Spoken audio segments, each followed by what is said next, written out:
Getsemaní, monte de olivos y traición, beso de Judas, conspiración, blanca túnica de inocencia, acero de centurión. ¿A quién buscáis, romanos? A Jesús de Nazaret. Temor, resurrección, sufrimiento. Pedro, guarda tu espada. Es voluntad sagrada aquí en este huerto y prendimiento. Cortejo púrpura, Sanedrín, Anás y Caifás. ¿Y dices que eres hijo de Dios? Yo soy. Blasfemia, impostor. Condenan sacerdotes y ancianos. Llevadlo con los romanos. Pilato jugará su traición. Cortejo púrpura, Jesús preso. Soberbia mirada del procurador de Judea.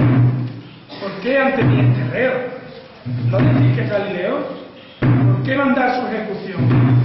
Presentadlo a Herodes de Antipas, acusado de sedición. Cortejo púrpura de Judea a Galilea, escolta de sangre de Galilea a Judea, temblorosa la espada romana, sacerdote romano, falsa indulgencia, dulce semblante, ansia, amarga sentencia. Cortejo púrpura y sayones de Pilato, presentación al pueblo y burla de legionarios. Este homo, Cristo de la humildad, hiriente corona de espinas, vítores a Barrabás. No soy yo quien te condena, ni siquiera sé quién eres tú. Te proclamas rey de los judíos, el pueblo te manda la cruz. Cortejo púrpura al negro Gólgota, 3 caídas. Jesús del madero, azote y latigazo del cruel romano, ayuda del pueblo negro, y mirada desolada de la antigua, trapero de amargura escondida, sollozo y lamento de angustia, perlas de rocío en sus mejillas.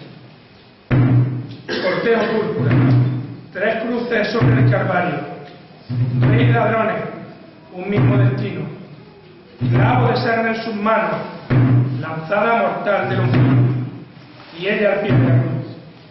Virgen de la piedad, llanto silencioso, el cielo se torna negro, corneta, Cristo yacente, santo del cielo. Cortejo púrpura, enmudece la tarde, y el sol se esconde, truena sobre la legión, arrepentimiento y culpa romana, cae de rodillas el centurión, mirando desolado al cielo, suplicando a Dios perdón. Capa negra en cortejo púrpura, lanzas caídas, duelo de honor, soldado de rostro afligido, celadas de culpa y dolor, que lloran al rey muerto, haciéndole fiel juramento de eterna esperanza de amor. Cortejo púrpura y gala, año tras año, sin condición, gorriones ardientes, fieles romanos humildes, promesa de centurión. Permítame dar la bienvenida primero a don Valeriano Martín, alcalde de nuestro pueblo, Sebastián Moreno, párroco de Santa María Mayor y capellán de nuestra cofradía, Jorge de la Chica, periodista de Cadena Cope Granada y la persona que nos va a hacer hoy conocer un poquito más el mundo de los romanos, y Antonio Roja, brigadier de nuestra centuria romana, al que sí conocéis casi todos.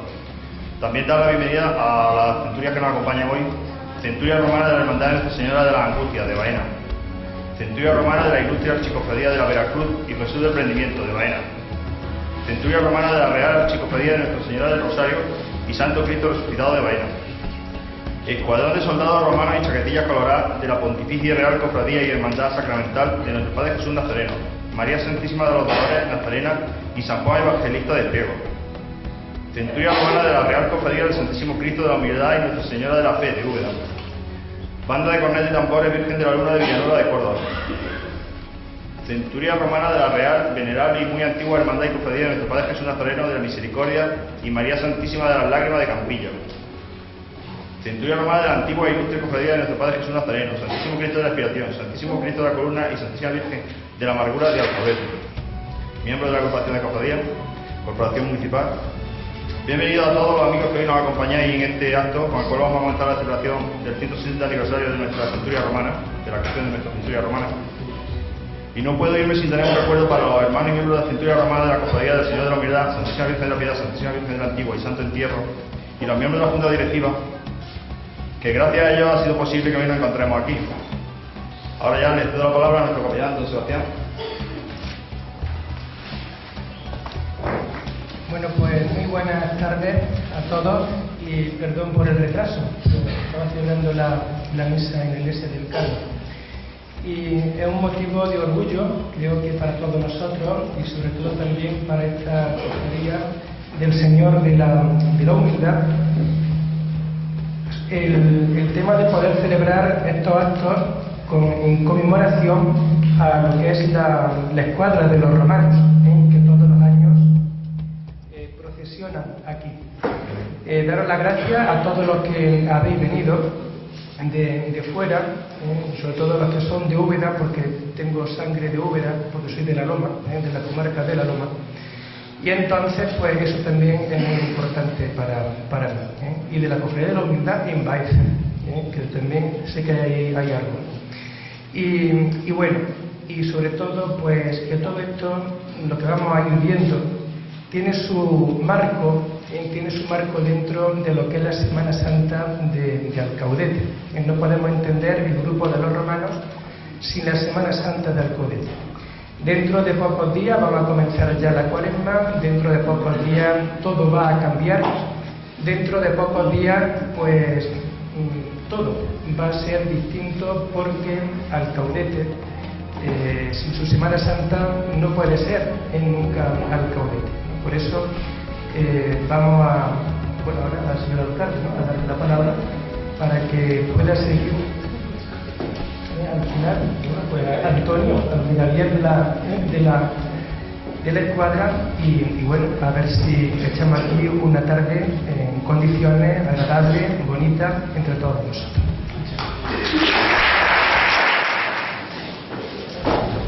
Salve Romani. Saludos, felicidades y gracias a los compañeros de armas por su visita. Nos vemos de nuevo el 30 del próximo mes en la nueva invasión de Hispania. Aunque personalmente creo que nuestros orígenes son bastante anteriores y no tienen nada que ver con las auténticas legiones de Roma que participaron en el martirio y muerte de Jesús, lo cierto es que tenemos la gran suerte de conocer nuestra fundación. Allá por el año 1912, el licenciado Emilio Corredor firmó y aprobó en nombre de su Ilustrísima el Obispo los estatutos propios de la centuria y en ellos reza. Fue creada en 26 de febrero de 1854 y reglamentada en 12 de marzo de 1868, siendo su principal objetivo el servicio y custodia de la imagen del Señor de la Humildad y Santo Sepulcro en los días de jueves y viernes santos de cada año y asistencia a las procesiones de dichas imágenes. Ojalá este reglamento de 1868 aparezca algún día. Así que hoy celebramos el 160 aniversario de la centuria romana de la Cofradía de la Humildad.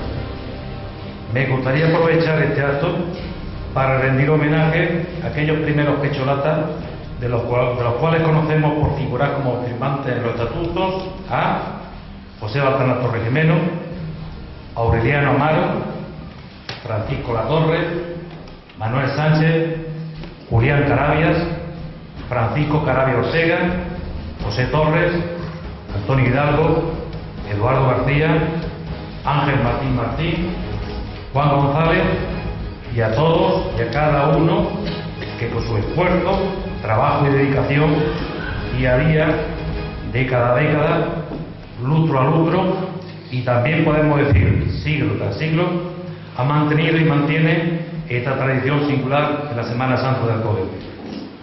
Agradecer también la prestanza y prontitud a la persona que nos acompaña.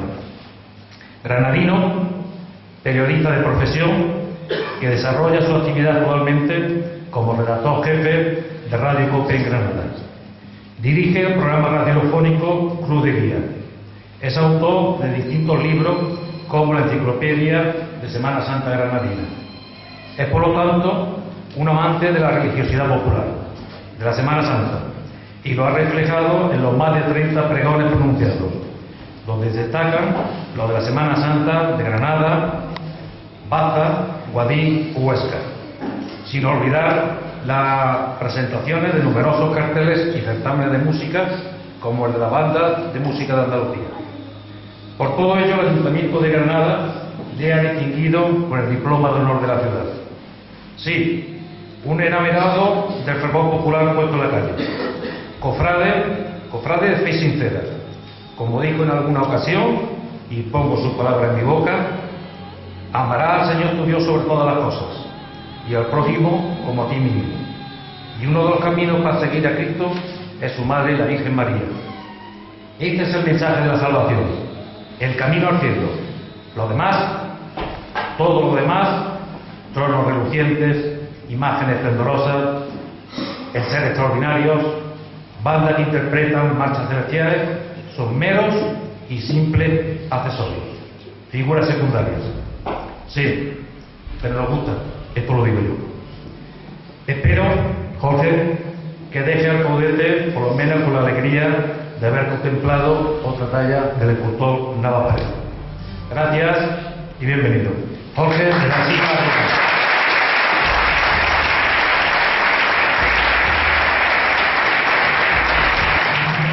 Señor alcalde, señor hermano mayor presidente de la cofradía que nos convoca en esta jornada, y también presidentes y hermanos mayores del resto de las centurias que se encuentran en la jornada aquí, señor cura párroco, amigos todos, vamos a hablar de los romanos.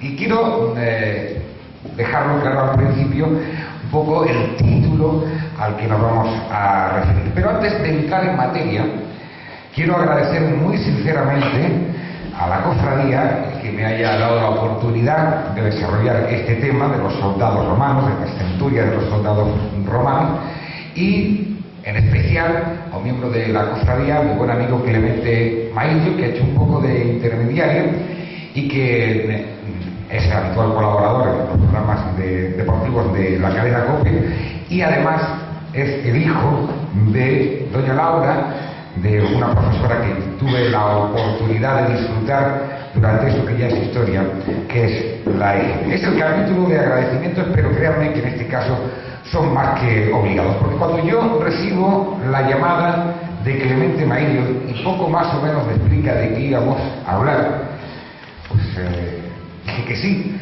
no solo por mi entrega, siempre que el tiempo me lo permite, a cualquier actividad relacionada o con la cultura o con la religiosidad popular, sino porque el asunto me parecía especialmente sugerente, como ahora les voy a ir contando. Pero había que decidirlo, ¿no? Hablar de una centuria romana, bueno, esta centuria tiene una magnífica web donde aparece su historia, por tanto, eso no lo debo de hacer.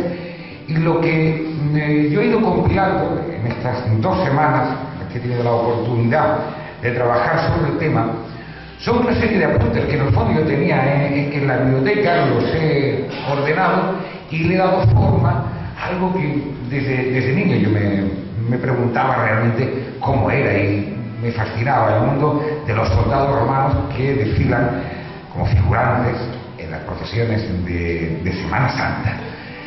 Y creo que además, como sucede en estos casos, cuando se coge el material, como digo, recopilado a lo largo de años, y se termina ordenando, al final incluso pues se ven con claridad algunas conclusiones. Material que procede pues de transmisiones de Semana Santa, de algún recorte que por ahí va apareciendo, y al final tenemos todo esto. La estructura de mi intervención se va a centrar en principio en tratar de contar el origen de estas centurias romanas que todavía tenemos en muchos puntos de nuestro país en las procesiones de Semana Santa. Luego trataré de explicar cómo era el grupo de soldados romanos y qué función tenía y cómo se comportaban el grupo de soldados romanos que ajusticiaron a Cristo. Daré un repaso leve, para no extenderme en exceso, por algunas centurias romanas bastante populares y que prácticamente ocupan toda la geografía española, y terminaré hablando de algo que siempre nos tenemos que plantear. Estamos en el presente y miramos hacia el futuro. Como comprobarán a lo largo de mi intervención, durante la historia, este singular grupo de figurantes de soldados romanos ha tenido diferentes momentos, unos más lucidos, otros menos, unos cumpliendo otras funciones y otros cumpliendo otras distintas. Pero, para comenzar, me he permitido traerme aquí el pregón de la Semana Santa de Granada, el primero de todos ellos, que dio Federico García Lorca, donde curiosamente dedica un párrafo completo a hablar de los romanos que entonces salían en la Semana Santa de Granada, y prácticamente en Granada no conservamos nada de eso. Pero por aquello de tratarse de una pluma de la categoría extraordinaria del poeta y dramaturgo de Fuentevaqueros, bueno, poeta, dramaturgo, músico, muchísimas cosas, del genial Federico, y de hablar de los romanos, creo que es interesante que se lo lea a todos ustedes. Este es su pregón, el pregón de la Semana Santa de Granada, muy al uso de lo que comenzaban a ser los pregones de Semana Santa allá por los años 30, que no era lo que hoy entendemos como un pregón. Es decir, Federico no se subió a un teatro y dio una charla de una hora, ¿no? Federico, como luego se hizo durante muchas décadas, así funcionaban los pregones, escribió su texto y se paseó por las emisoras de España, incluso, ahora les contaré, incluso en América, y leía el pregón. De alguna manera así llegaba a bastante más gente. Hoy el pregón, que era un género exclusivamente radiofónico, no se reunían en ningún lugar para escucharlo, sino que se emitía por la radio. Hoy el pregón es un acto casi teatral de oratoria. Y fíjense, es muy curioso, ¿no? Porque a mí este texto me llama la atención por muchísimas cosas: mi cariño hacia Granada, mi admiración por la obra de Federico, y qué les digo yo de la Semana Santa, en este caso de los romanos. Pero si alguna vez encontramos la voz de Federico, que parece ser que está, otra cosa es que si quiera dar o no a conocer, la voz de Federico en Uruguay, que es donde puede estar esa grabación, lo que contiene es este texto que yo les voy a leer a todos ustedes. Se grabó su pregón de la Semana Santa. Vamos a ver si algún día sale a la luz pública. Les leo este texto que dice así: en una casa de la calle de la Colcha, que es la calle donde venden los ataúdes y las coronas de la gente pobre, se reunían los soldados romanos para ensayar, bueno, soldados, lo entrecomillas, lo pone así, los soldados romanos para ensayar. Los soldados no eran cofradías, como las cacarantosos armados de la maravillosa Macarena. Eran gente alquilada, mozos de cuerda, betuneros, enfermos recién salidos del hospital que van a ganarse un duro. Llevaban unas barbas rojas de Schopenhauer, de gatos inflamados, de catedráticos fetiches. El capitán era el técnico de la marcialidad y les enseñaba a marcar el ritmo, que era así: bolón, chas, y daban un golpe en el suelo con las lanzas de un efecto cómico delicioso. Como muestra del ingenio popular granadino, les diré que un año no daban los soldados romanos pie con bola en el ensayo, y estuvieron más de 15 días golpeando furiosamente con las lanzas sin ponerse de acuerdo. Entonces el capitán desesperado gritó: ¡basta, basta, no golpeen más, que si siguen así vamos a tener que llevar las lanzas en palmatorias! Dicho granadino que han comentado varias generaciones. Como a lo mejor hay gente joven que no sabe lo que son las palmatorias, porque son los lugares donde se colocan las ruedas, que estaban gastando de tanto golpe los soldados romanos, en este caso de la cofradía del Santo Sepulcro de Granada, estaban terminando por gastar las lanzas, que eran de madera. Ya el texto nos está dando algunos datos que luego vamos a tener la oportunidad de ir recogiendo. Pero yo creo que es hermosa la prosa que utiliza Federico para hablar de algo que a él ya le llamaba la atención de niño, con aquellos soldados sin la ley, como él nos dice.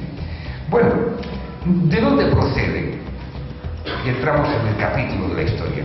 ¿De dónde proceden estas centurias romanas que vemos desfilar en tantas procesiones de Semana Santa? En esto coincido con Clemente Maillo, que es el responsable indirecto de que yo esté hoy aquí, porque en la web de la cofradía ya lo menciona. Probablemente procedan del teatro medieval. Probablemente, porque en realidad del teatro medieval sabemos muy poco y tenemos además muy poquitos textos. El teatro medieval, de alguna manera, entronca, fíjense, yo creo que una crisis tremenda, porque entronca en la línea del tiempo con los romanos y con los griegos. Es decir, hicieron teatro los griegos, los romanos, y no aparece este arte escénica prácticamente hasta los tiempos del medievo. ¿Y cómo se desarrolla? Pues este teatro medieval se desarrollaba en principio en el interior de los templos. Fundamentalmente eran obras destinadas a contar algún pasaje de carácter religioso. Y como los textos comenzaron a tener en ocasiones un acentuado carácter profano, y porque también desde las autoridades eclesiásticas se veía cierta actividad profana en una representación teatral, al final salió del templo y se hacía en los átrios. Se llamaban pasos las obras de teatro, y aquí además en Alcaudete tenéis la fortuna de representar varios de esos pasos. Posiblemente, está por estudiar y por descubrir, provengan en su origen pues, prácticamente del medievo, por lo menos los textos. Ya sabemos que en el medievo esto es zona de frontera, no se lleva mucho tiempo para representaciones teatrales, pero los textos casi con toda seguridad proceden de ahí, se llaman pasos. Y claro, en aquellas representaciones religiosas, uno de los capítulos fundamentales, como se observa precisamente en los pasos que se representan durante Semana Santa en Alcaudete, había romanos, y ya sabemos el atrezo lo vestirían como considerarían que debían de vestirlo los romanos, y ahí comienzan a aparecer ya, de alguna manera, primero en el interior del templo, luego en la calle, esos soldados romanos, como protagonistas de la pasión y de la muerte, también de la resurrección de nuestro Señor Jesucristo. Pero de este teatro medieval, pues podemos entender que buceando en él encontraríamos el origen. Tenemos que dar un salto al barroco, que es donde se produce la gran eclosión de una Semana Santa de la que de alguna forma somos herederos. Probablemente porque el barroco, como dicen algunos tratadistas del arte, sea de todos los movimientos, de todos los periodos artísticos, el que más ha llegado al pueblo. No ha habido ningún otro que se haya quedado tan dentro de nosotros mismos, y por eso conservamos tantas tradiciones barrocas. Y en el barroco, durante el siglo XVII y XVIII, las procesiones de Semana Santa toman ese carácter barroco, es decir, se recargan de elementos, incluso profanos aparecen todo tipo de figurantes, las más extrañas figuras, heraldos, escudos. Esa Semana Santa del barroco, de la que conservamos algunas descripciones, es el contexto en el que comienzan a nacer, tal y como hoy las conocemos por ese antecedente citado, pero difícil de estudiar por la falta de textos del teatro medieval, las centurias romanas. Por ejemplo, la popular centuria de los armados de la Macarena es entonces cuando nace, aunque luego termina desapareciendo, porque el ser humano va con las modas, y aunque el barroco se nos ha quedado tan en el corazón que hemos hecho hoy, sino una representación barroca, y qué hacemos cuando visitamos el castillo de Alcaudete, tenemos ahí a tan simpático personaje, una representación cargada de detalle barroca. Pues al final el hombre, aunque el barroco le queda, va evolucionando y llega el momento de la ilustración, cuando nos volvemos muy rigurosos, muy académicos. Es el momento del pensamiento, de la razón, y por tanto, yo lo comentaba cuando subíamos por ahí por las cuestas del castillo, la razón nos termina diciendo que no deja de ser un tanto grotesco salir vestido de romano con un estandarte. Y como se impone la razón y queda a un lado el corazón, durante este periodo de la Ilustración, las centurias viven momentos muy complicados, algunas incluso llegan a desaparecer. Pero los tiempos van cambiando, y a veces cambian de una manera rotunda, porque de la Ilustración pasamos al imperio del romanticismo. Y claro, un romántico sí entiende, aunque no sea un romántico, escritor, poeta, una persona que vive en la sociedad romántica entiende que sí tiene mucho sentido ataviarse de romano, coger una lanza o un estandarte, un tambor, una corneta, o vaya a saber qué, una espada, y salir en una procesión a realizar una representación. Y en ese contexto romántico es donde nacen o se recuperan la mayoría de las centurias romanas que conocemos. Y es precisamente en ese contexto, como bien se ha reseñado, cuando nace esta centuria romana que nos convoca aquí hoy, la de la Cofradía de la Unidad. Y al nacer en ese momento, nacen con todo el carácter de la época, porque eran muy distintos los romanos del barroco, los que se representaban en el barroco a los actuales. Fíjense, esto sí que nos puede parecer grotesco incluso hoy en día. Por ejemplo, en Granada, que es donde yo más he estudiado el tema de los romanos, debería de ser un espectáculo, no sé si chocante. Miren, los romanos llevaban unos cascos de tales dimensiones durante el barroco, en ese momento en el que decíamos que nacen con toda su fuerza, que los tenían que sostener con unas lanzas, con unas pértigas, para que no se vinieran abajo, porque las plumas eran tan abundantes. Fíjense ustedes qué tipo de romanos, cómo serían esos cascos, ¿eh? Bueno, y cómo serían que en una zona de la ciudad donde este viento que se viene de la catedral, para los que conozcan Granada, en torno a la plaza de las Ciegas y de la torre, que siempre corre viento, hubo un momento en el que las autoridades ya tuvieron criterio de porque se cayeron los soldados romanos, se cayeron como las fichas de dominó, y hubo muertos y heridos cuando todo ese andamiaje que iba sostenido por las pérdidas terminó cayendo entre los soldados romanos y el público. En el romanticismo, cuando hacen centurias como esta, cuando se retoma ya de forma prácticamente permanente hasta nuestros días, esto de las centurias romanas que tanto nos gustan, en el romanticismo se hace una recreación impresionante, pero nada rigurosa desde el punto de vista histórico. Entre otras cosas, porque a lo mejor la ciencia histórica todavía no había avanzado hasta el punto que lo hace en el día de hoy y que nos va a deparar a lo largo de esta charla alguna que otra sorpresa, porque esto sigue avanzando y conocemos cada vez más datos.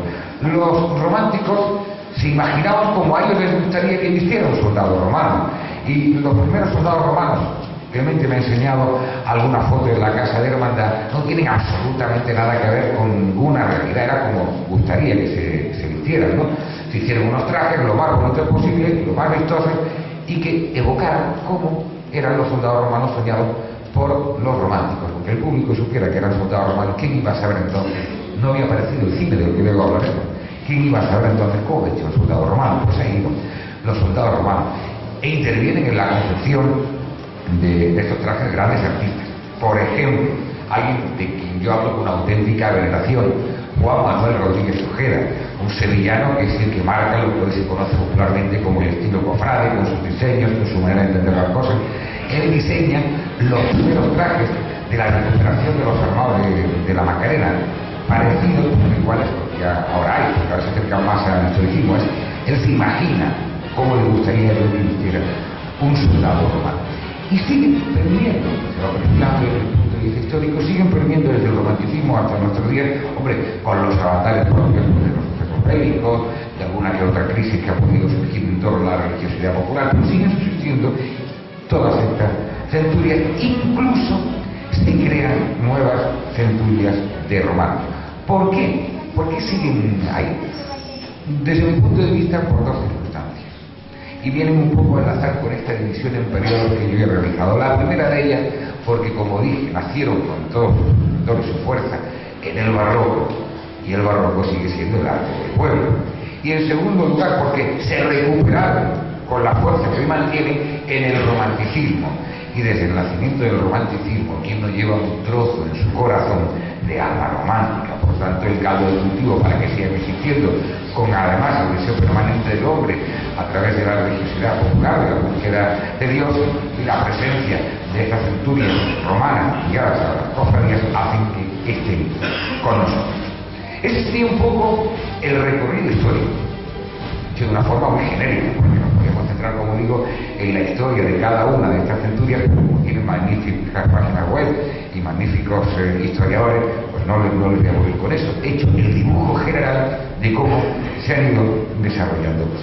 Pero ¿qué representan? Porque a mí me ha llamado la atención en la web de la Unidad, incluso yo por ahí en que hay la historia romana, que lo que de alguna manera quieren representar, o a ellos se refieren como su pasado, a las legiones que había en la España romana. No, aquí tenemos ese cruce de ideas entre lo que uno imagina y lo que finalmente es, ¿no? Muy propio, por cierto, desde la Semana Santa, de una representación barroca donde vale todo cruce de ideas. No es donde figurando las legiones de la España romana, ¿no? Lo que estamos es representando a los soldados romanos, no tengo legiones, pero explicaré por qué, a los soldados romanos que participaron en la pasión, muerte y resurrección de Cristo. ¿Y por qué no he querido decir legiones romanas? La ciencia avanza, no voy aquí a arremeter contra los que han ido diseñando esto, pero es que hay un hecho histórico de peso para entender que ningún legionario romano, lo siento, pero ahora lo van a comprender, participó como soldado ni como nada en la pasión, muerte y resurrección de Cristo. ¿Acaso algún oficial pudiera estar inmerso entre aquellos soldados? ¿Pero por qué? Pues porque en Jerusalén a lo largo de la historia nunca hubo una legión romana. ¿Y cómo nos quedamos? No hubo nunca establecida con guarnición en Jerusalén una legión romana. ¿Qué tropas había? Pues había el segundo grupo de las tropas del Imperio Romano.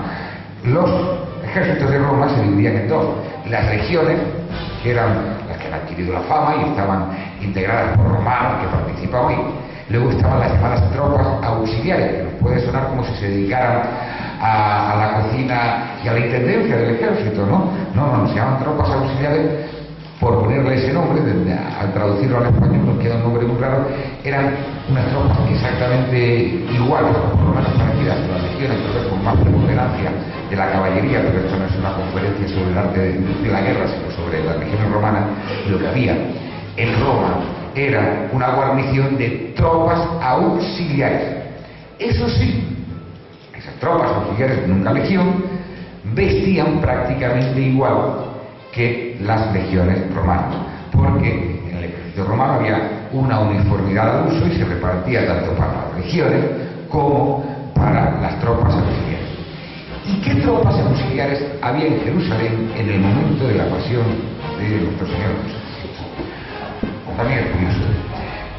Eran tropas de extranjeros, hablamos de mercenarios, que eran pagados por el Imperio Romano para mantener su poder en un determinado territorio que necesitaban controlar, y se conoce que aquel grupo, no de legión, sino de tropas auxiliares romanas, estaba integrado por un pequeño grupo de soldados sirios. Siempre han tenido los sirios fama de ser buenos soldados, que estaban cerca, por un pequeño grupo de soldados griegos, que estaban más lejos, pero los griegos también participaron en aquellas tropas auxiliares que había en Jerusalén en el momento que vamos a conmemorar dentro de muy poquito en Semana Santa. Y fundamentalmente aquellas tropas eran de samaritanos, de la región de Samaria, es decir, los que clavan al Señor en la cruz, le dan latigazo, eran judíos, pero de Samaria, samaritanos, fundamentalmente, hombre, como digo, pequeños grupos de griegos y de sirios, pero eso es lo que se ha localizado en aquella legión. Y he hablado de cómo vestían, que en el fondo pues vestían igual que los legionarios, pero nosotros en nuestra reconstrucción historicista, cargada del derroche del barroco y de los sueños del romanticismo, hemos establecido que una centuria romana, cuando desfila, pues parece a un ejército de nuestro tiempo, es decir, su ropa reglamentaria, todos igual y bien vestidos. Pues parece ser, por lo que vamos descubriendo, que los soldados romanos no eran muy ordenados a la hora de vestir. Existía una equipación que se entregaba para todos básica, la túnica, la armadura, el casco, pero luego no había un reglamento de tal forma que se le permitía a cada cual que vistiera como le diera la gana, incluso utilizar el armamento que le apeteciera. Había uno reglamentario, pero si él quería llevar otro. Por ejemplo, cuentan que es lógico, ¿no?, que en determinados lugares pues, se ponían pantalones porque hacía frío, encima o debajo de la túnica. En fin, que no son esa ordenada escuadra o centuria que vemos claro. No eran así. Parece que bastante desordenados. Y luego, las ciencias avanzan, la historia y la historia del traje también avanzan, pues sabemos aproximadamente cómo vestían. Pero nosotros, en nuestras tradiciones cofrades, nos hemos empeñado en construir un ejército romano en el que prácticamente todos los vestidos de centurión, con su capa, con el color que no le corresponde, es como si viéramos un desfile en el que todos fueran vestidos de oficiales, si hubiera ni suboficiales ni tropas. Eso es lo que habitualmente ponemos en funcionamiento. ¿Y por qué? Eso tiene su explicación, y con el tiempo se ha acentuado más, porque hay algo que influye mucho en el desarrollo de las indumentarias de nuestra centuria romana. El cine, de nuevo otro imperio, en este caso el imperio americano, a través de esa poderosa industria cinematográfica que influye muchísimo más de lo que pensamos en nuestras vidas y nos está moldeando como le apetece, pero también ha moldeado nuestra centuria romana. Porque, por ejemplo, hay hasta una centuria romana en Cartagena que copió directamente toda su uniformidad de la película de Escipión el Africano.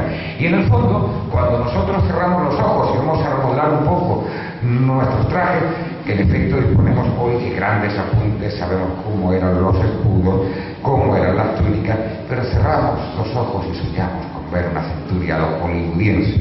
Cuando yo cuento las procesiones de Semana Santa y veo muchos de esos soldados que participan, digo, todos van vestidos de centurión, sobre todo los que van en los pasos, digo, estamos viendo ya la Semana Santa según Hollywood. Hasta en eso está influyendo el país de Estados Unidos en nosotros a través de algo tan poderoso como el cine. Y en este caso es una cuestión de carácter estético.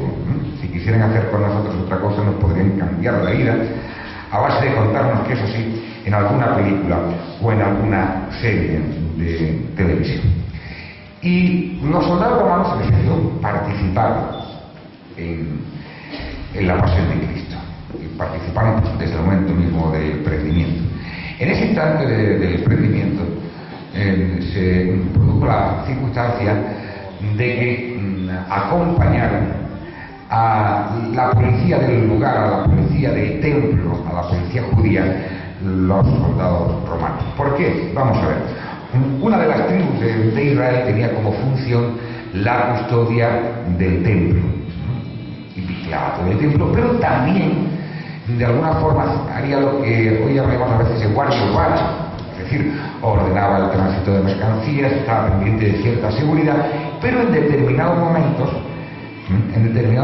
patrullaba, si me permiten el término, junto a aquella policía judía, junto a la guardia romana, a esa no legión, sino tropas auxiliares romanas que había en Jerusalén, especialmente cuando el asunto iba a ser un poco escabroso. Ya sabemos que lo que sucedió en torno a Jesús era escabroso porque se tenía un levantamiento popular, dada su enorme predicación entre los judíos hasta instantes antes de su muerte, porque en el fondo sabían que iban a meterle mano a una persona que no había hecho ningún delito, en fin.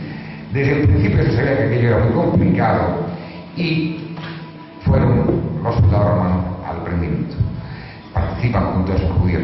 Y hay un dato muy curioso, ¿no? Imagínense ustedes cómo tendría que ser una patrulla de centuriones o soldados romanos, una centuria romana, un par de, imaginemos 3 o 4, tampoco habría muchos, soldados romanos junto a estos judíos. Digo, imagínense, porque cuentan que era difícil la convivencia, eso de convivencia entre cuerpos policiales parece que ya es difícil desde hace siglos, porque hemos dicho que casi con toda seguridad eran samaritanos, o la mayoría de los guardias que había romanos eran samaritanos, y los que hacían de guardia de la ciudad de Jerusalén, así por decirlo, guardia urbana, de un carácter más doméstico, eran judíos, ¿no? Y los samaritanos eran un grupo de los judíos que se llamaban muy mal, porque se habían peleado por aquello de no rendir tributo al templo, en fin, no voy a entrar en ese detalle, pero eran 2 grupos de judíos que se llamaban muy mal, y tenían que patrullar juntos, así que a veces no con mucho gusto hay relatos de que con alguna dificultad de convivencia. Participan desde ahí, como digo, los romanos en el resto de toda la tragedia que sucede con Cristo, hasta el final alegre de la resurrección. ¿Y por qué? Creo que eso ya es sabido por todos. Al final el Señor es condenado a pena capital, se quiere que se le condene a pena capital, y eso era una potestad que solo podía poner en marcha el gobierno del Imperio Romano. y por eso ya son los propios soldados romanos los que se encargan de ajusticiar a Cristo. Vamos a dar un pequeño repaso, pero es breve porque tampoco es cuestión de abusar del tiempo, por las escuadras romanas que hay distribuidas en muchos puntos. A mí me llama la atención eso, que estén prácticamente de norte a sur, de este a oeste, en todo nuestro país. Es verdad, con mucha más proliferación en esta franja donde nos encontramos ahora de las provincias de Córdoba y de Jaén, donde hay muchísima proliferación, pero nos podemos encontrar soldados romanos hasta en un pueblecito que se llama Andorra, que está en Teruel. Están los famosos soldados de la Macarena, los conocidos como los armados, de los que también habla Federico en ese texto. Y luego también hay muchas escuadras en la zona de la región de Murcia, tanto en Cartagena como especialmente en Lorca, donde ya, si tienen la oportunidad, en muchos vídeos he podido de verlo, el desarrollo resulta ciertamente espectacular.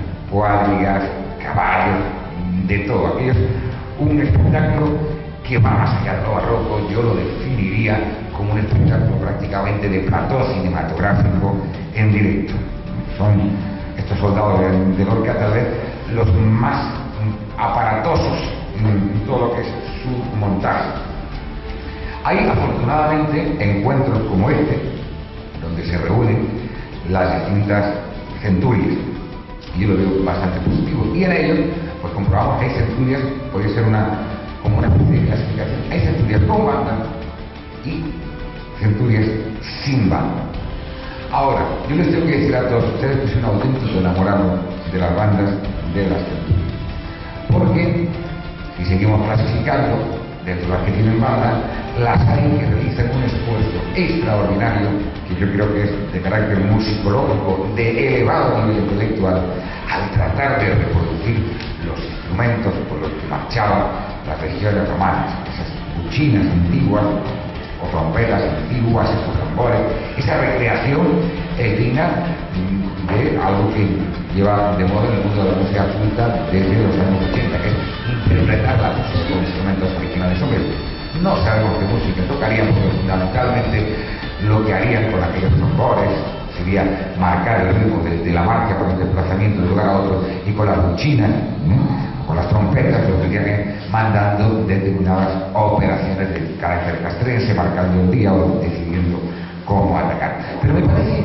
muy importante el que se empeñen algunas centurias, las que disponen de banda, en esta recuperación. Sé que es un trabajo duro, un trabajo costoso, porque hay que recrear muchos instrumentos. Sé que es difícil, pero merece también un aplauso. Y luego hay centurias que tienen bandas al orden, cofrades de hoy en día, bandas donde entran todo tipo de instrumentos de metal. Pero muchas centurias están custodiando prácticamente como los únicos elementos que se dedican a ello, junto con algunas agrupaciones musicales en el ejército, la música de tambores y cornetas, que se está perdiendo, Dios mío, que lo que hoy llamamos una banda de cornetas y tambores es una agrupación musical donde predominan las cornetas, y es en la centuria donde encontramos todavía esas bandas plurales, tambores y cornetas. Con las cornetas se puede hacer muchísimas cosas, hay muchísimas voces, hay muchísimos tipos de cornetas y se pueden hacer auténticas maravillas. Y las centurias las conservan. Hombre, está en la mente de todos, pero muy popular la centuria romana de la Macarena, pero no es la única.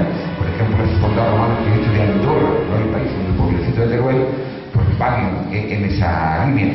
Y claro, eso hace que se estén conservando, yo creo que hoy en nuestro tiempo no corren el riesgo de desaparecer porque hay partituras, hay grabaciones, pero se estén conservando vivos determinados argumentos del repertorio de la música profesional, que hoy pues lo podemos encontrar en la centuria romana y, si me apuran, en la banda Los Boteros de Málaga, y ya está, porque no tienen un componente militar. La música para corneta fundamentalmente es militar, pero hay otras obras que son de carácter civil, aunque las pueden tocar las bandas militares, pero cada vez están más en desuso. Esas composiciones para corneta de uso civil se están conservando vivas, no van a desaparecer en nuestro tiempo, que tenemos grabaciones y partituras de casi todo, pero se están conservando vivas gracias a las centurias. Por eso hay que felicitar a este tipo de bandas. tanto a las que recrean de forma historicista un cortejo musical romano, como aquellas que tratan de conservar la esencia pura del tambor y la corneta. Luego hay un penúltimo aspecto, antes de entrar en lo que para mí es más importante, una vez puesto esto, que es hablar del futuro. Bien, el penúltimo aspecto que yo quería compartir con todos ustedes es qué hacemos, por qué participamos en la centuria. Yo creo que forma parte del cristianismo, no lo entiendan con ningún tipo de maledicencia, ¿no? El cristianismo propio del ser humano. El que consigue vencer su vergüenza quiere expresarse ante los demás y lo puede hacer en esa representación teatral que supone salir de romano. Lo vencemos ese miedo y es algo bastante bonito, ¿no?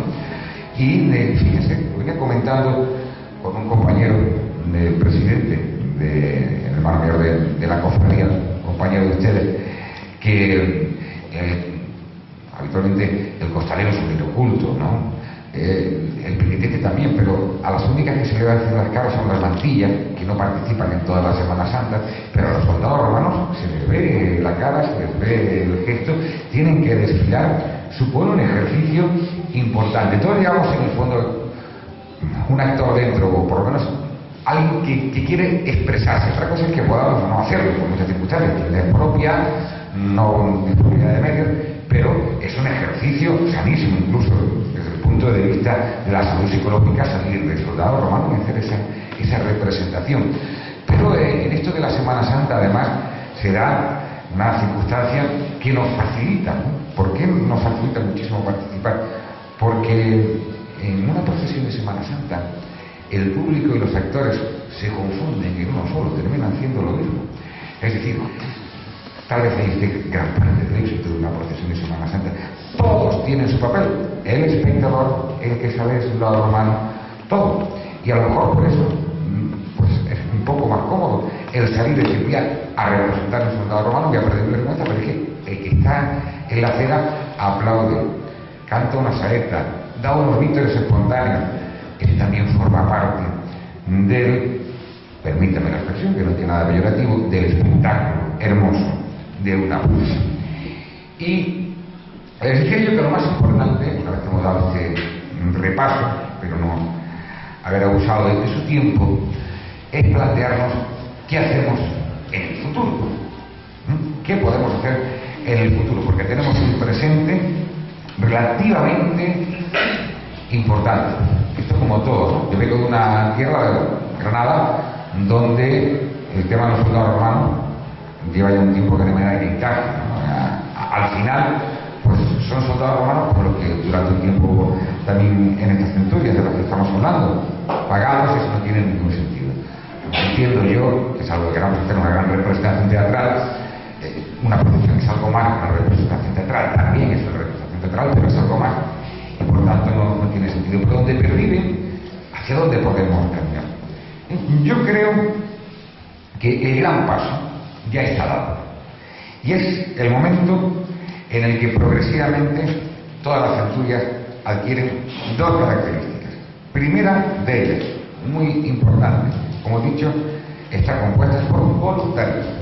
Eso, cuando uno tiene tropa voluntaria, es muy beneficioso. Cuando se tiene alguien a sueldo como antes, pues lo contaba Federico, quienes acudían, pues personas que no tenían ocupación, que necesitaban el dinero. Tenemos voluntarios y es importante, podemos convocarlos a las 11 de la noche a trabajar, a las gente efectiva, machacarlos porque les gusta el tema. Y además, hoy en día, prácticamente todos constituyen una centuria independiente, pero el 90% son ya miembros de las cofradías, están integrados en las cofradías.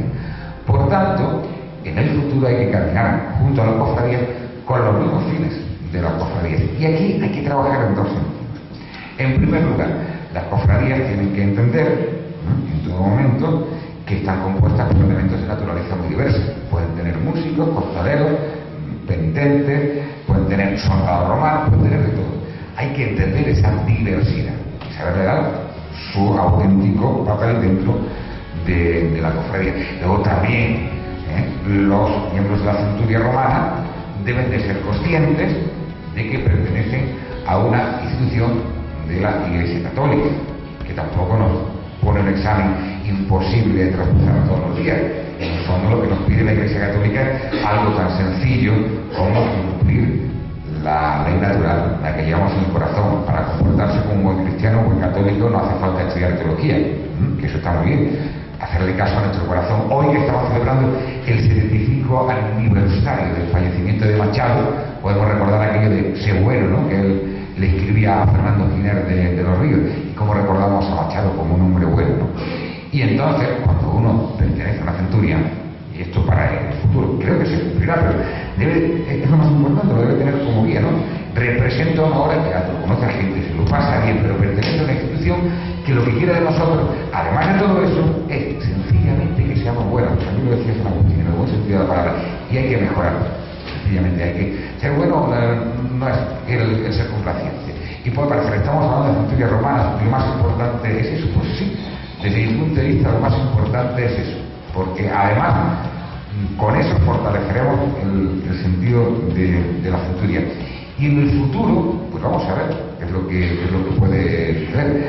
Porque yo cuando hablo a las hermandades y hablo a las cofradías del futuro, siempre me aterra el hecho de la dichosa curva de población, que vamos a tener una población muy envejecida, que vamos a salir de romanos ya con el bastoncito a este paso, porque no hay renovación generacional. Y bueno, pues aquí hay un llamamiento que está funcionando en algunas hermandades.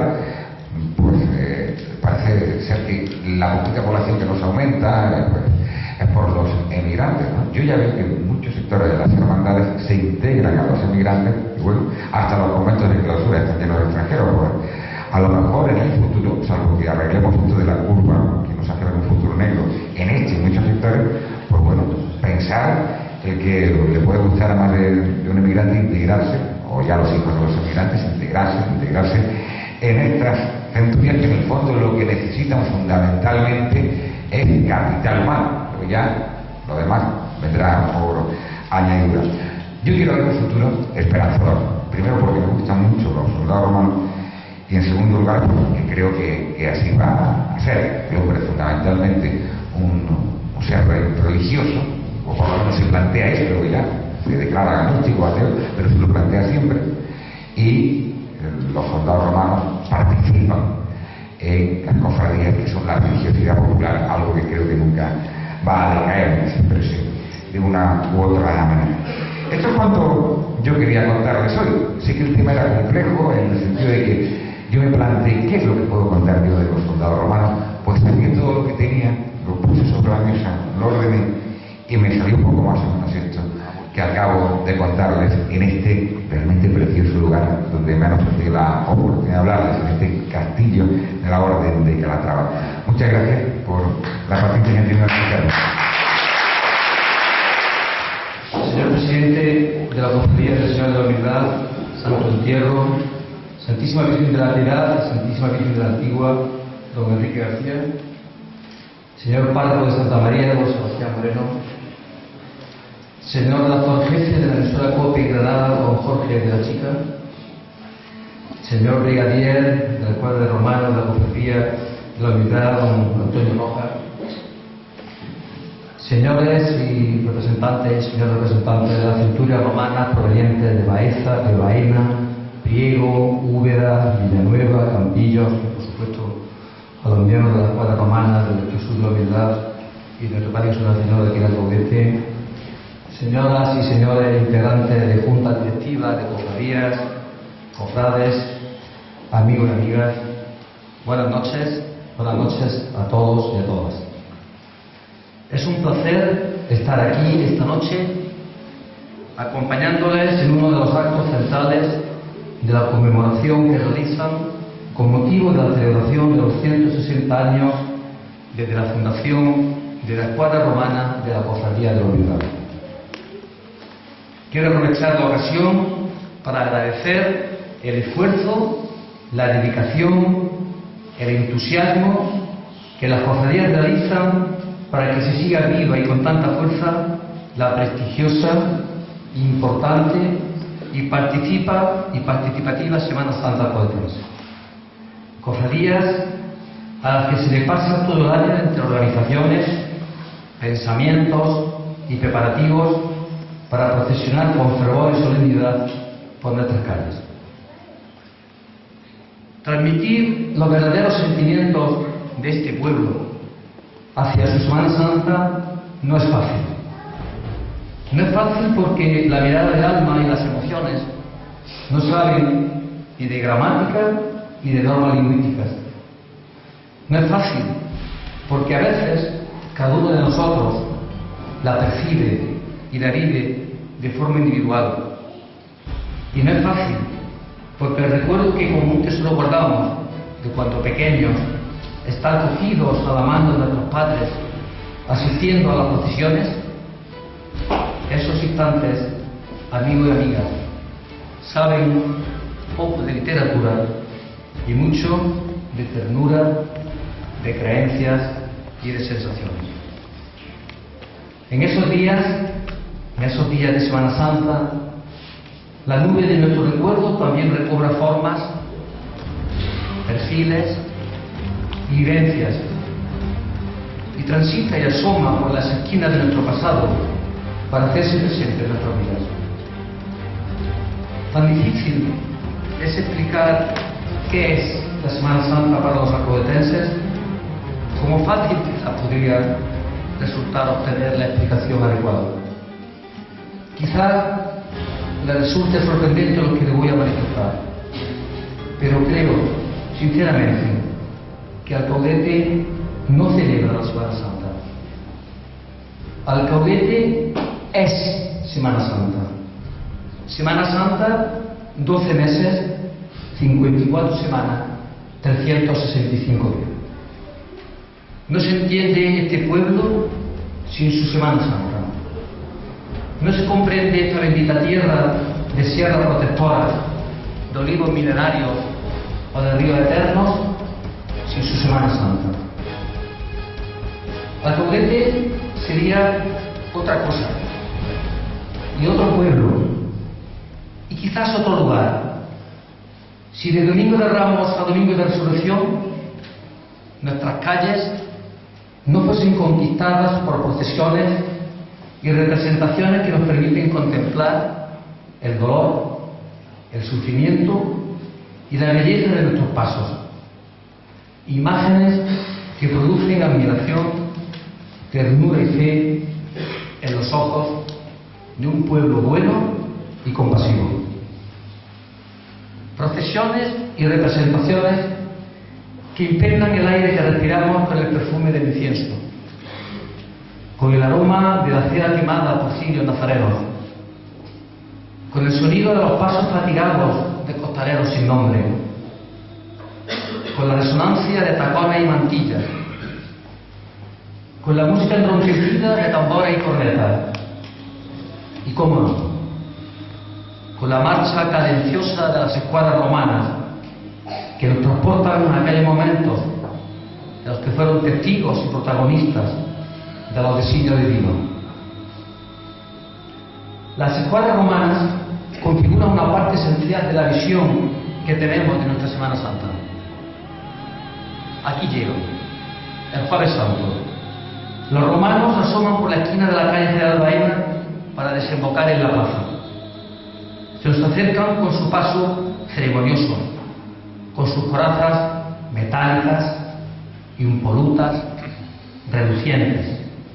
Corazas que, dicho sea de paso, cuando hace frío no sabes cómo ponerte y cuando hace calor no sabes cómo ajustarte. Pues aquí están, con sus lanzas cruzadas al hombro, con sus cascos de penachos y sus crestas rojas que nos indican que la custodia del Señor de la Humildad solo les pertenece a Él. La escuadra de romanos ocupa por derecho propio y ganado desde hace 160 años un lugar trascendental en este grandioso e inigualable decorado que configuran nuestros rincones, calles y plazas del casco histórico, nuestras iglesias, nuestras fachadas, nuestros balcones. al toque de cornetines y de trompetas, de cajas y de tambores, ataviados con evocadoras vestimentas parecidas a aquellos que acompañaron al Hijo de Dios, los romanos de la humildad conservan el vivo estremecimiento de la pasión. Así ha sido durante los últimos 160 años. Estamos convencidos que de la misma forma lo seguirá siendo en los próximos 160, en lo que todas las primaveras nos señalarán el camino que a modo de calzadas romanas los alcobentenses recorreremos para revivir la historia siempre igual y siempre renovada de la muerte y resurrección de Jesús. Esto y mucho más, muchísimo más, es la Semana Santa alcobentense. Aquí, en Alcobendas, donde se mezclan la fe, la religiosidad popular, la historia, la alegría, el recuerdo, la cultura y el sentimiento en cada uno de nosotros. Aquí, donde las murallas de este castillo contemplan cómo todos los años los alcobendenses acudimos fieles a la fiesta con nuestra identidad de pueblo. Aquí digo, asevero y afirmo que todos comprendemos qué es y qué significa la Semana Santa. Hemos escuchado esta noche a don Jorge de la Chica de una manera, don Jorge, lo tengo que decir, absolutamente hemos estado embobados, valga la expresión entre comillas. Nos parece que ha sido una charla, una conferencia amena, ilustrativa, con mucho rigor, y ha dicho algo que me voy a permitir decirlo aquí públicamente hoy. Ha hablado de los pasos de la Semana Santa y ha dicho don Jorge que tenemos la suerte de que en la Alcobendas todavía existen pasos incluso vivos de la Semana Santa de la Alcobendas. Hay también muchos pasos que se han perdido de la Semana Santa de la Alcobendas. Es una auténtica pena que se hayan perdido esos pasos que están documentados, recopilados con los textos. Yo de aquí públicamente, hoy, quiero manifestar mi apoyo a que si la Comisión de Cofradía lo considera oportuno, nos pongamos a recuperar todos y cada uno de los pasos que siempre tuvo esta Semana Santa. Finalizo ya. Gracias por invitarme a este acto y por permitirme dirigirme a todos ustedes. Gracias de nuevo a los que están aquí y a otros muchos como los que aquí están esta noche, porque su esfuerzo consigue que la Semana Santa de Alcobendas sea una de las más antiguas, sorprendentes y cada día más reconocidas de Andalucía. Como me refería al inicio, Alcobendas es Semana Santa. Semana Santa, 12 meses, 54 semanas, 365 días al año. Muchas gracias. Darle las gracias a don Mariano alcalde y a don Sebastián por sus palabras. Por supuesto, a Jorge de la Chica por esta clase magistral que nos ha dado, en la que nos vamos sabiendo un poquito más del mundo de los romanos, tan apreciado que han querido aquí. Por supuesto, las gracias a todos los asistentes por haber aguantado estrictamente el frío que hemos pasado subiendo para arriba y estar aquí con nosotros hoy. Un recuerdo especial para Clemente Maillo, que ha sido la persona que nos presentó a Jorge y nos ha hecho tener aquí a este gran orador. Y bueno, ahora queremos tener un detalle con Jorge.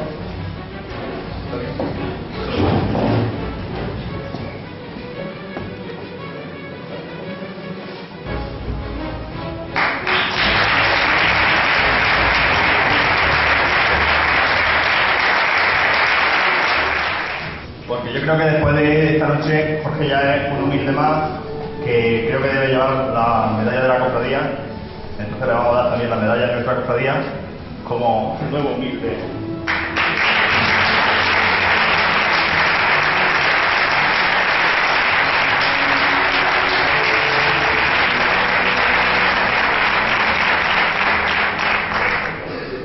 Con esto ya terminamos el acto. Ahora espero que paséis toda la casa de la cofradía, donde vamos a tomar una copa de vino español, si se dice en estos casos. Y nada, espero que os haya gustado, que os haya resultado interesante y que hayáis disfrutado este momento, ¿vale?